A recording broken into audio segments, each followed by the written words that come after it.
Bonjour, ce n'est pas ma journal, je suis dans un tunnelier qui va relier la commune de Crécy à la Marne. C'est un projet ADP, Aéroport de Paris. Donc vous êtes dans l'un de ces micro-tunneliers et on va vous expliquer ce que c'est et quel est ce projet.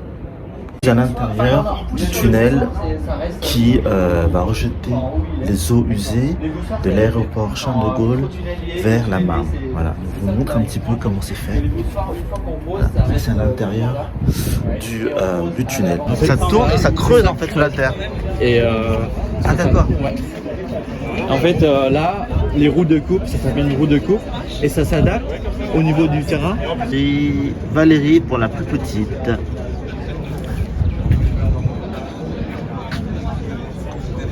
Et Stéphanie, Elisaveta a été baptisée. Donc il y a Magali, voilà.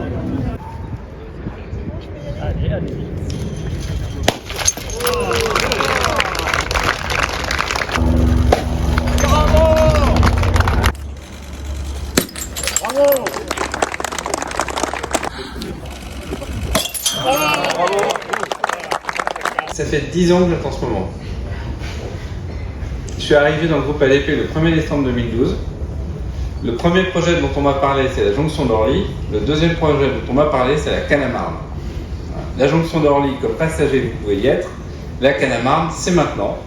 Donc, voilà. Et c'est donc un vrai motif de satisfaction. Et c'est un motif de satisfaction parce que, pourquoi je commence par là? Parce que c'est riche d'enseignements pour nous. 10 ans, pourquoi on a mis 10 ans? Parce que d'abord on a fait plusieurs tracés. Pourquoi on a mis 10 ans? Parce qu'il y a eu le Covid. Pourquoi on a mis 10 ans? Parce qu'il y a eu des changements de procédure environnementale. Pourquoi on a mis 10 ans? Parce qu'à un moment ou à un autre on s'est dit mais est-ce que vraiment on fait ce projet plutôt qu'un autre? On s'est posé des questions. Pourquoi on a mis 10 ans? Eh bien parce qu'il a fallu choisir les bons partenaires. Et puis pourquoi on a mis 10 ans? Aussi parce que c'est le plus gros chantier du groupe ADP en dehors de l'emprise. Et on n'a pas l'habitude d'avoir ce genre de chantier en dehors de l'emprise. Et pourquoi on a mis 10 ans? Parce qu'on a dû faire des acquisitions. On ne fait pas d'acquisition. On a dû discuter avec des acteurs avec lesquels on ne discutait pas d'habitude. Donc c'est un chantier qui est riche d'enseignement et un projet qui est riche d'enseignement pour le groupe ADP. C'est la première chose que je retiens. La deuxième chose que je retiens dans ces 10 ans, c'est que, comme je l'ai dit tout à l'heure, nous ne sommes pas un concessionnaire qui arrive et qui repart, mais nous vivons ici et nous sommes ici. Donc lorsqu'on s'engage il y a 10 ans à faire quelque chose. Mon premier rendez-vous avec un préfet de Seine-et-Marne a été pour dire qu'on s'engagerait à faire ce projet. Bon, il n'est plus là, mais en attendant, le projet, lui, on le fait. Donc, on s'engage, et on s'engage parce qu'on est persuadé que si on ne développe pas cet aéroport en tenant nos promesses, il ne faut pas s'étonner qu'un jour, il y ait des gens qui nous rappellent qu'on ne les a pas tenus, en fait. Et donc c'est bien une nouvelle vision du développement de l'aéroport vers la décarbonation, une évolution de nos métiers qui illustre ce projet. Et si finalement on a mis 10 ans à le faire, peut-être qu'il y a 10 ans on ne l'avait pas pensé exactement comme on l'a pensé aujourd'hui. Et peut-être qu'il y a 10 ans, nos partenaires ne l'auraient pas fait exactement comme ils le font aujourd'hui. Je terminerai là-dessus. Il y a 10 ans on n'aurait pas fait la piste cyclable de Grécy sur ce projet. Aujourd'hui on est heureux de le faire et ça montre que des mobilités douces à l'écoulement des eaux, vous avez une nouvelle manière de voir notre métier qui s'incarne au-delà des discours dans des projets comme celui que maintenant des gens vraiment techniciens vont voir infrastructure. En fait, c'est une infrastructure de rejet des eaux pluviales qui antérieurement se rejetait dans un rue relativement proche d'ici, dont la taille était suffisante pour gérer les rejets d'eau pluviale régulières, mais dans les cas de fortes périodes de pluie où les masses d'eau les plus importantes étaient rejetées, on arrivait à saturer ce ruisseau. Donc on a fait toute une série de premiers travaux sur la plateforme pour doubler le bassin qui nous permet de recueillir ces eaux et de permettre une décantation pour enlever la plupart des polluants et des effluents toxiques. Et puis cette canalisation qui va nous permettre de mener ces eaux jusqu'à la Marne sur une dizaine de kilomètres. Alors c'est un contexte de procédure environnementale assez lourd, assez conséquent et qui, comme nous intervenons sur des zones humides, a nécessité la réalisation d'un certain nombre de travaux de compensation qu'on a pu mettre au point avec les parties prenantes et notamment nos partenaires des collectivités territoriales que je remercie et puis avec l'appui de la préfecture de Seine-et-Marne. Alors ces travaux, c'est des travaux de végétalisation et de participation à l'amélioration de la steppe de Clé-Souilly, qui seront des travaux réalisés par le syndicat intercommunal. Je crois que la directrice générale est parmi nous, en tout cas, je la remercie.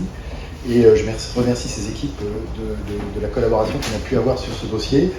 Aussi de végétalisation et de réaménagement des terres autour du site du Vieux Moulin, à Nette-sur-Marne. Et puis, plus au bout du réseau, du tracé, on a dû supprimer quelques arbres et puis on va les remplacer, les reconstituer en fait. Cette peupleraie, on a été obligé de temporairement abattre pour au contraire enrichir la biodiversité sur le site des prairies à Clé-Souilly. Voilà, alors ces éléments-là, c'est vrai qu'on ne les voit pas. On va parler peut-être de technique, on va parler de fonçage, on va parler de tunnels poussés, mais c'est une partie tout à fait importante pour nous parce qu'elle est complètement essentielle dans notre volonté de travailler au-delà de la nécessité pure, mais réellement de participer à l'occasion de ces projets à tenir soin et tenir au plus proche de nos préoccupations les conditions de préservation de l'environnement. Voilà, c'est une politique dans laquelle, vous le savez ou vous ne le savez pas, le groupe a décidé depuis 3 ans d'être extrêmement proactif en matière de réduction de notre empreinte carbone au sein de nos propres activités de gestion aéroportuaire, mais aussi au sein de la communauté aéroportuaire, en favorisant, en accompagnant, en suscitant l'ensemble du tissu industriel du transport aérien pour se décarboner, et il a besoin évidemment que les infrastructures soient là pour accueillir les nouveaux carburants, les carburants à hydrogène, etc. Toutes ces démarches-là nous sont absolument chères, et c'est une des composantes qui fait partie de cet ensemble de préoccupations environnementales. Ensuite, la dernière chose que je voulais rappeler, c'est vrai que tout ce projet n'aurait pas lieu si la collaboration avec les autorités locales n'avait pas été jusqu'au bout en matière de prise de possession des terrains. Vous imaginez, on est en milieu rural, donc il y a un nombre de parcelles considérable. Alors il y a quelques propriétaires qu'on n'attend pas, la SNCF, la ville de Paris. Bon. Mais il y a aussi des propriétaires fonciers qui sont plus traditionnels, qui sont des exploitants agricoles, qui sont des successions familiales, etc. Tout ça nécessite beaucoup d'attention, beaucoup de respect des histoires familiales, des histoires locales, et un grand nombre de vous, élus, vous nous avez accompagnés dans les prises de contact, dans l'identification des personnes, etc. Et aujourd'hui, je pense que le chantier démarre de façon sereine, parce que toute cette phase de préparation qui a duré finalement une bonne année s'est déroulée dans de bonnes conditions. Voilà, donc je tenais à vous en remercier, et puis je vous invite, vous les entreprises qui interviendraient, d'avoir ce souci redoublé au cours du chantier, parce qu'un chantier, c'est jamais complètement, parfaitement, totalement linéaire. Il y a de temps en temps des petites anecdotes ou des petites anicroches, de surtout prendre ça sérieusement, parce qu'on est dans un territoire qui n'est pas habitué à voir déferler des grosses machines, des gros équipements, et certainement pas des micro-tunneliers. Ils n'ont jamais vu ça. Nous allons faire le maximum, donner le meilleur de nous-mêmes pour que ces chantiers importants puissent se mener avec le minimum de nuisances. Vous ne verrez plus les tunneliers, ou pratiquement plus, hein, et voilà, toute cette partie-là se fera pratiquement sans nuisance, Les travaux en traditionnel, à ciel ouvert, auront de la logistique, des choses un peu plus compliquées sur l'ensemble du tracé. Sachez qu'on apportera le maximum on mettra toute notre vigilance et le maximum d'attention pour diminuer ces nuisances. Et puis sur ce chantier, pour terminer, nous allons mener des initiatives. La terre, c'est quelque chose de précieux, et dans les endroits où on va passer, on va récupérer de la bonne terre. Et il y a beaucoup de chantiers en France dans lesquels ces terres finissent dans des centres des décharges d'inertes. Et nous, avec toute l'équipe, on a décidé d'essayer de faire mieux et de se rapprocher du monde agricole pour que toutes ces terres de qualité puissent retourner à l'endroit où elles seront utiles à la collectivité. 2 ans aussi, ça a été, au résultat, c'est quoi? C'est 9400 mètres de réseau qui vont être posés entre Clé-Souilly et Annette-sur-Marne. Ces 9400 mètres de réseau, ils vont se décomposer environ par 6 km de pose à ciel ouvert et par plus de 3 km en technique sans tranchée, à savoir en technique microtunnel. Au-delà de ce réseau, c'est aussi la pose d'une centaine de regards de visite pour faciliter l'exploitation future et avoir le réseau le plus adapté possible pour les exploitants d'ADP qui vont intervenir par la suite.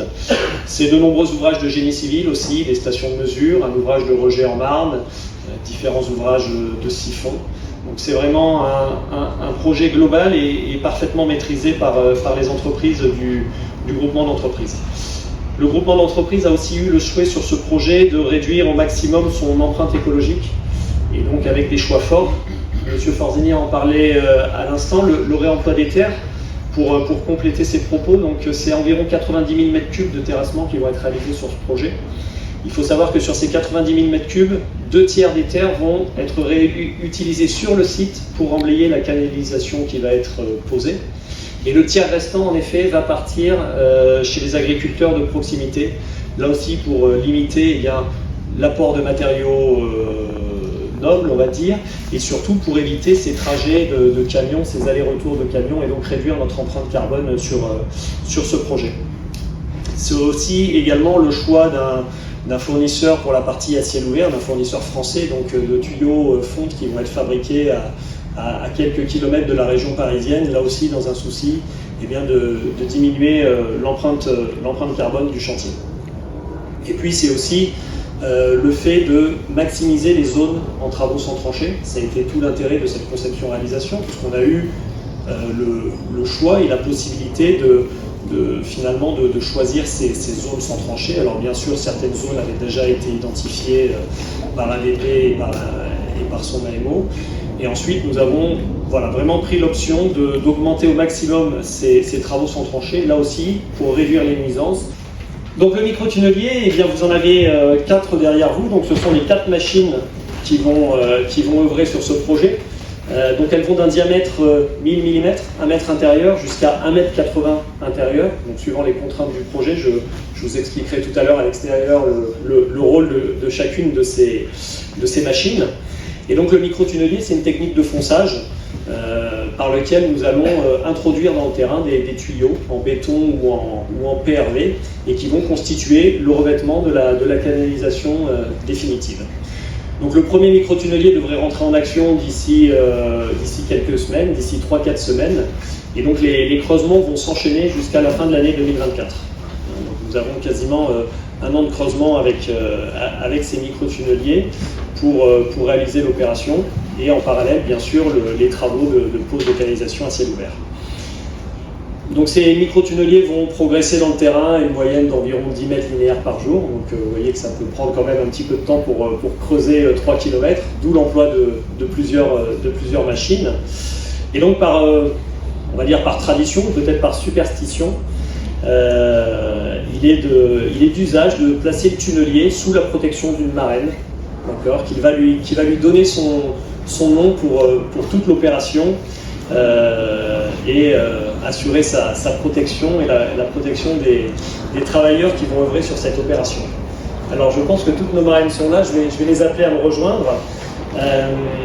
Donc je vais me permettre le protocole me permet quelques familiarités puisqu'il est d'usage d'appeler les marraines par leur prénom. Donc nous aurons un premier microtunnelier qui sera baptisé au nom de Valérie. Donc Valérie Bricard qui travaille au département ECPPI d'ADP.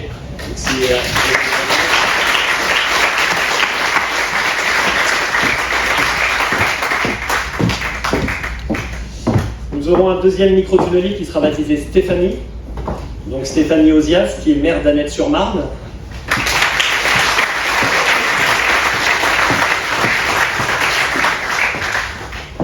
Nous aurons un troisième microtunnelier qui sera baptisé Elisaveta. Donc Elisaveta Platanova, qui est notre AMO foncier pour l'entreprise CETEC.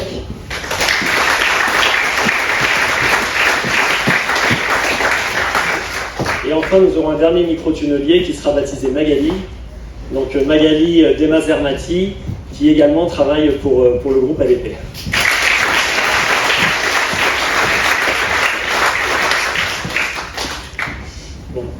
savez peut-être ou pas d'ailleurs, donc le tunnelier par tradition porte un prénom féminin, donc par extension à la tradition de la Sainte Barbe. La Sainte Barbe, c'est la sainte patronne de tous les métiers qui sont en lien avec le feu et avec les artificiers. Donc c'est la sainte patronne à l'origine des mineurs et par extension elle est restée la sainte patronne des travaux souterrains. Je ne sais pas si vous connaissez l'histoire de la Sainte Barbe, mais bon, cette pauvre femme est morte en martyr. Elle a été décapitée par l'épée de son père.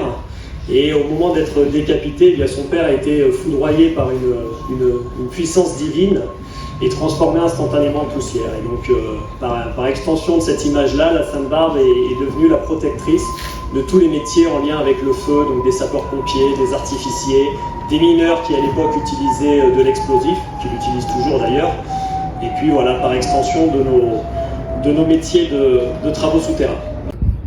Bonjour, ce n'est pas ma journal, je suis dans un tunnelier qui va relier la commune de Crécy à la Marne. C'est un projet ADP, Aéroport de Paris. Donc vous êtes dans l'un de ces micro-tunneliers et on va vous expliquer ce que c'est et quel est ce projet. À l'intérieur du tunnel qui va rejeter les eaux usées de l'aéroport Charles de Gaulle vers la Marne. Voilà, je vous montre un petit peu comment c'est fait. Voilà, c'est à l'intérieur du tunnel. Ça tourne et ça creuse en fait sous la terre. Et Ah d'accord. ouais. En fait, là, les roues de coupe, ça s'appelle une roue de coupe, et ça s'adapte au niveau du terrain. Et Valérie pour la plus petite.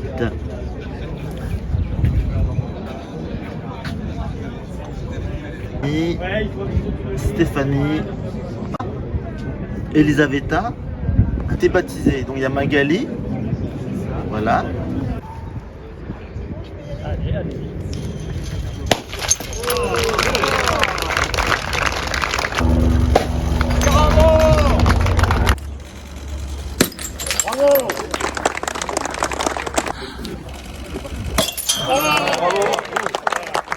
Ça fait 10 ans que j'attends ce moment. Je suis arrivé dans le groupe ADP le 1er décembre 2012. Le premier projet dont on m'a parlé, c'est la jonction d'Orly. Le deuxième projet dont on m'a parlé, c'est la Cannes-à-Marne. La jonction d'Orly, comme passager, vous pouvez y être. La Cannes-à-Marne, c'est maintenant. Donc, voilà. Et c'est donc un vrai motif de satisfaction. Et c'est un motif de satisfaction parce que, pourquoi je commence par là? Parce que c'est riche d'enseignements pour nous. 10 ans, pourquoi on a mis 10 ans? Parce que d'abord on a fait plusieurs tracés. Pourquoi on a mis 10 ans? Parce qu'il y a eu le Covid. Pourquoi on a mis 10 ans? Parce qu'il y a eu des changements de procédure environnementale. Pourquoi on a mis 10 ans? Parce qu'à un moment ou à un autre on s'est dit mais est-ce que vraiment on fait ce projet plutôt qu'un autre? On s'est posé des questions. Pourquoi on a mis 10 ans? Eh bien parce qu'il a fallu choisir les bons partenaires. Et puis pourquoi on a mis 10 ans? Aussi parce que c'est le plus gros chantier du groupe ADP en dehors de l'emprise. Et on n'a pas l'habitude d'avoir ce genre de chantier en dehors de l'emprise. Et pourquoi on a mis 10 ans? Parce qu'on a dû faire des acquisitions. On ne fait pas d'acquisition. On a dû discuter avec des acteurs avec lesquels on ne discutait pas d'habitude. Donc c'est un chantier qui est riche d'enseignement et un projet qui est riche d'enseignement pour le groupe ADP. C'est la première chose que je retiens. La deuxième chose que je retiens dans ces 10 ans, c'est que, comme je l'ai dit tout à l'heure, nous ne sommes pas un concessionnaire qui arrive et qui repart, mais nous vivons ici et nous sommes ici. Donc lorsqu'on s'engage il y a 10 ans à faire quelque chose, mon premier rendez-vous avec un préfet de Seine-et-Marne a été pour dire qu'on s'engagerait à faire ce projet. Bon, il n'est plus là, mais en attendant, le projet, lui, on le fait. Donc on s'engage, et on s'engage parce qu'on est persuadé que si on ne développe pas cet aéroport en tenant nos promesses, il ne faut pas s'étonner qu'un jour, il y ait des gens qui nous rappellent qu'on ne les a pas tenus en fait. Et donc c'est bien une nouvelle vision du développement de l'aéroport vers la décarbonation, une évolution de nos métiers qui illustre ce projet. Et si finalement on a mis 10 ans à le faire, peut-être qu'il y a 10 ans on ne l'avait pas pensé exactement comme on l'a pensé aujourd'hui. Et peut-être qu'il y a 10 ans, nos partenaires ne l'auraient pas fait exactement comme ils le font aujourd'hui. Je terminerai là-dessus. Il y a 10 ans, on n'aurait pas fait la piste cyclable de Grécy sur ce projet. Aujourd'hui, on est heureux de le faire. Et ça montre que des mobilités douces à l'écoulement des eaux, vous avez une nouvelle manière de voir notre métier qui s'incarne au-delà des discours dans des projets comme celui que maintenant des gens vraiment techniciens vont voir infrastructure. En fait, c'est une infrastructure de rejet des eaux pluviales qui antérieurement se rejetait dans un rue relativement proche d'ici, dont la taille était suffisante pour gérer les rejets d'eau pluviale régulières. mais dans les cas de fortes périodes de pluie où les masses d'eau les plus importantes étaient rejetées, on arrivait je dirais, à saturer ce ruisseau.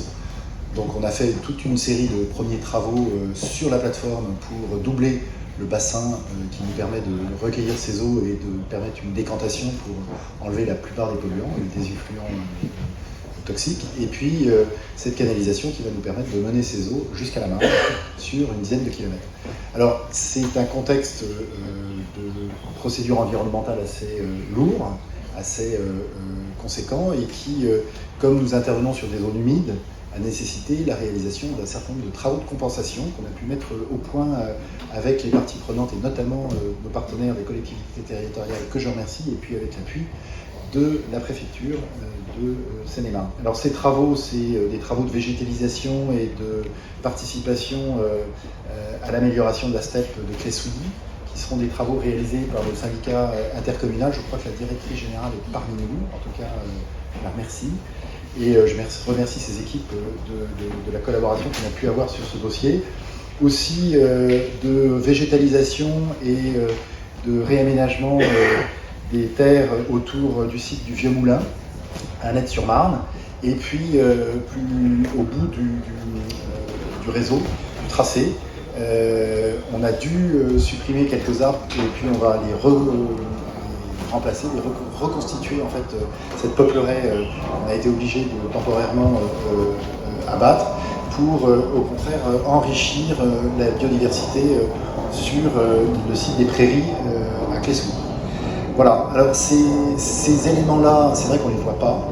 On va parler peut-être de technique, on va parler de fonçage, on va parler de tunnels poussés, mais c'est une partie tout à fait importante pour nous parce qu'elle est complètement essentielle dans notre volonté de travailler au-delà de la nécessité pure, mais réellement de participer à l'occasion de ces projets à tenir soin et tenir au plus proche de nos préoccupations les conditions de préservation de l'environnement. Voilà, c'est une politique dans laquelle, vous le savez ou vous ne le savez pas, le groupe a décidé depuis 3 ans d'être extrêmement proactif en matière de réduction de notre empreinte carbone au sein de nos propres activités de gestion aéroportuaire, mais aussi au sein de la communauté aéroportuaire, en favorisant, en accompagnant, en suscitant l'ensemble du tissu industriel du transport aérien pour se décarboner, et il a besoin évidemment que les infrastructures soient là pour accueillir les nouveaux carburants, les carburants à hydrogène, etc. Toutes ces démarches-là nous sont absolument chères et c'est une des composantes qui fait partie de cet ensemble de préoccupations environnementales. Ensuite, la dernière chose que je voulais rappeler, c'est vrai que tout ce projet n'aurait pas lieu si la collaboration avec les autorités locales n'avait pas été jusqu'au bout en matière de prise de possession des terrains. Vous imaginez, on est en milieu rural, donc il y a un nombre de parcelles considérable. Alors il y a quelques propriétaires qu'on n'attend pas, la SNCF, la ville de Paris. Bon. Mais il y a aussi des propriétaires fonciers qui sont plus traditionnels, qui sont des exploitants agricoles, qui sont des successions familiales, etc. Tout ça nécessite beaucoup d'attention, beaucoup de respect des histoires familiales, des histoires locales, et un grand nombre de vous, élus, vous nous avez accompagnés dans les prises de contact, dans l'identification des personnes, etc. Et aujourd'hui, je pense que le chantier démarre de façon sereine, parce que toute cette phase de préparation qui a duré finalement une bonne année s'est déroulée dans de bonnes conditions. Voilà, donc je tenais à vous en remercier, et puis je vous invite, vous les entreprises qui interviendraient, d'avoir ce souci redoublé au cours du chantier, parce qu'un chantier, c'est jamais complètement, parfaitement, totalement linéaire. Il y a de temps en temps des petites anecdotes ou des petites anicroches, de surtout prendre ça sérieusement, parce qu'on est dans un territoire qui n'est pas habitué à voir déferler des grosses machines, des gros équipements, et certainement pas des micro-tunneliers. Ils n'ont jamais vu ça. Nous allons faire le maximum, donner le meilleur de nous-mêmes pour que ces chantiers importants puissent se mener avec le minimum de nuisances. Vous ne verrez plus les tunneliers, ou pratiquement plus. Hein, toute cette partie-là se fera pratiquement sans nuisance. Les travaux en traditionnel, à ciel ouvert, auront de la logistique, des choses un peu plus compliquées sur l'ensemble du tracé. Sachez qu'on apportera le maximum on mettra toute notre vigilance et le maximum d'attention pour diminuer ces nuisances. Et puis sur ce chantier, pour terminer, nous allons mener des initiatives. La terre, c'est quelque chose de précieux, et dans les endroits où on va passer, on va récupérer de la bonne terre. Et il y a beaucoup de chantiers en France dans lesquels ces terres finissent dans des centres des décharges d'inertes. Et nous, avec toute l'équipe, on a décidé d'essayer de faire mieux et de se rapprocher du monde agricole pour que toutes ces terres de qualité puissent retourner à l'endroit où elles seront utiles à la collectivité. 2 ans aussi, ça a été, au résultat, c'est quoi? C'est 9400 mètres de réseau qui vont être posés entre Clé-Souilly et Annette-sur-Marne.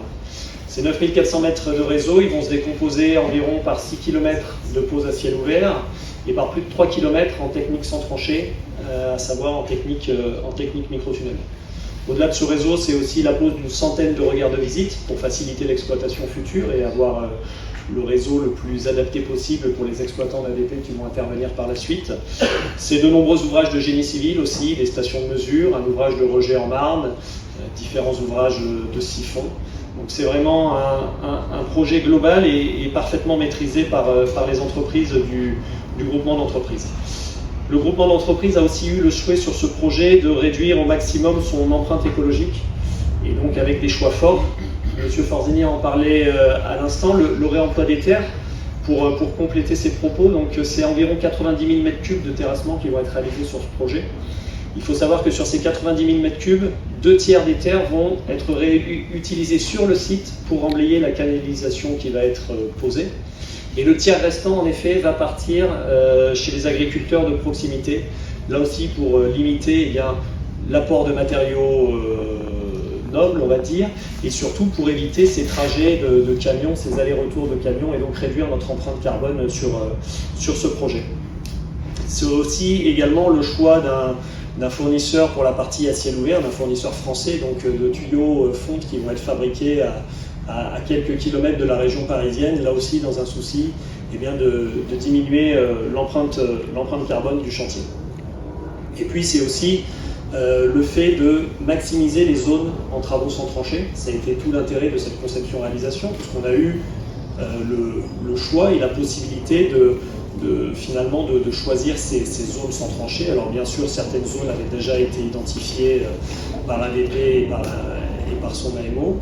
Et ensuite, nous avons vraiment pris l'option d'augmenter au maximum ces travaux sans tranchée, là aussi, pour réduire les nuisances. Donc le microtunnelier, vous en avez 4 derrière vous. Donc ce sont les 4 machines qui vont œuvrer sur ce projet. Donc elles vont d'un diamètre 1000 mm, 1 mètre intérieur, jusqu'à 1,80 m intérieur. Donc suivant les contraintes du projet, je vous expliquerai tout à l'heure à l'extérieur le rôle de chacune de ces machines. Et donc le microtunnelier, c'est une technique de fonçage par lequel nous allons introduire dans le terrain des tuyaux en béton ou en PRV et qui vont constituer le revêtement de la canalisation définitive. Donc le premier microtunnelier devrait rentrer en action d'ici quelques semaines, d'ici 3-4 semaines. Et donc les creusements vont s'enchaîner jusqu'à la fin de l'année 2024. Donc nous avons quasiment un an de creusement avec ces microtunneliers pour réaliser l'opération. Et en parallèle, bien sûr, les travaux de pose de canalisation à ciel ouvert. Donc ces microtunneliers vont progresser dans le terrain à une moyenne d'environ 10 mètres linéaires par jour. Donc vous voyez que ça peut prendre quand même un petit peu de temps pour creuser 3 km, d'où l'emploi de plusieurs machines. Et donc on va dire par tradition, peut-être par superstition, il est d'usage de placer le tunnelier sous la protection d'une marraine, qui va lui donner son nom pour toute l'opération. Et assurer sa protection et la protection des travailleurs qui vont œuvrer sur cette opération. Alors je pense que toutes nos marraines sont là, je vais les appeler à me rejoindre. Donc je vais me permettre le protocole me permet quelques familiarités puisqu'il est d'usage d'appeler les marraines par leur prénom. Donc nous aurons un premier microtunnelier qui sera baptisé au nom de Valérie. Donc Valérie Bricard qui travaille au département ECPPI d'ADP.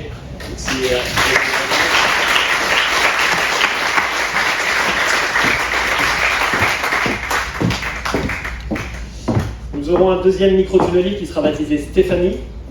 Donc Stéphanie Ozias, qui est maire d'Annette-sur-Marne.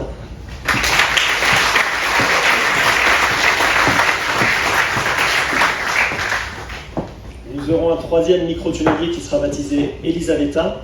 Donc Elisaveta Platanova, qui est notre AMO foncier pour l'entreprise CETEC.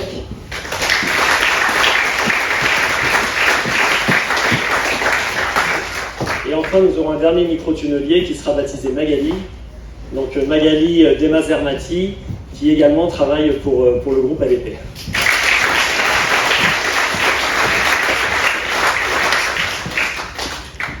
Bon, vous le savez peut-être ou pas d'ailleurs.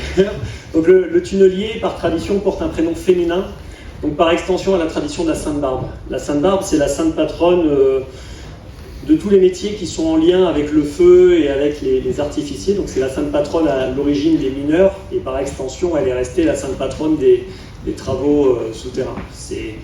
Je ne sais pas si vous connaissez l'histoire de la Sainte Barbe, mais bon, cette pauvre femme est morte en martyr. Elle a été décapitée par l'épée de son père.